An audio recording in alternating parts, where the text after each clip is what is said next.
بہت ہی زیادہ بہت شدید تھا. شدید تھا. اور گناہ میں بے باک تھے وہ بہت یہ ہی برائی زیادہ. ان کا گناہ بھی بہت بڑا تھا. یہ سب سے الگ قسم کا گناہ کرتے تھے ہاں انہوں نے جو نئی پہلی قوموں میں نہیں تھا. بالکل، یعنی انہوں نے ایجاد کیا ایک ایسا گناہ جو پہلے نہیں تھا. تو یہ گناہ دیکھیں، اگر کوئی نیا گناہ شروع کرتا ہے، نئی بدعت شروع کرتا ہے، پھر وہ بدعت عام ہو جاتی ہے، وہ گناہ عام ہو جاتا ہے، تو پھر کیا ہوتا ہے اس انسان کو، اس کا عذاب بھی ڈفرینٹ ہوتا ہے. ہاں اس کا عذاب، سب کا عذاب اسے ملتا رہتا ہے. جیسے پہلا قاتل تھا ہمیشگی ہوتی ہے اس میں. ہاں، قابل جو ہے، قابل پر جب بھی دنیا میں قتل ہوتا ہے نا، جتنے بھی قتل ہوں گے اس کا سارا عذاب ان پر. عذاب قابل کو آج ہوگا. بھی یہ جو لوط کی قوم کی طرح کے جو لوگ ہیں ان کا عذاب ان لوط کا کی قوم عذاب پر بھی ان جائے لوگوں گا. پہ، ہاں، ان کے اوپر بھی جائے گا. کیونکہ انہوں نے ایک یہ نیا، ایجاد کیا تھا. اسی طرح دیکھیے بدعت کے کاموں سے بدعت کوئی شروع کرنا، کوئی نیا طریقہ استعمال کرنا دین میں، اور اس کو پھر اگر وہ عام ہو جاتا ہے تو وہ پھر اس کا گناہ اس شخص کو ملتا رہتا ہے جس نے وہ گناہ شروع کیا. ٹھیک ہے، چلے الحمدللہ ہمارا سبق پورا ہوا. اللہ سبحانہ تعالیٰ ہمیں صحیح طرح سے قرآن کو سمجھنے، اس پر عمل کرنے کی توفیق دے. اللہ آمین. آمین. آمین.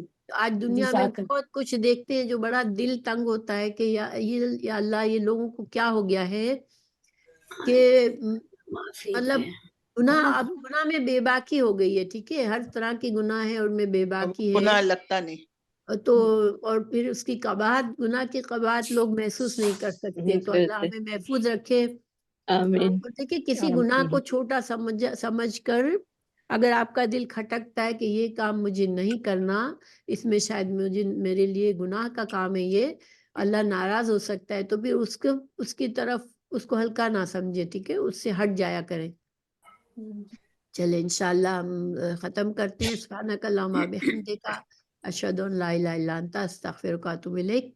السلام علیکم ورحمۃ اللہ وبرکاتہ. وعلیکم السلام السلام ورحمۃ ورحمۃ اللہ اللہ وبرکاتہ. جزاک اللہ. جزاک اللہ. کی ریکارڈنگ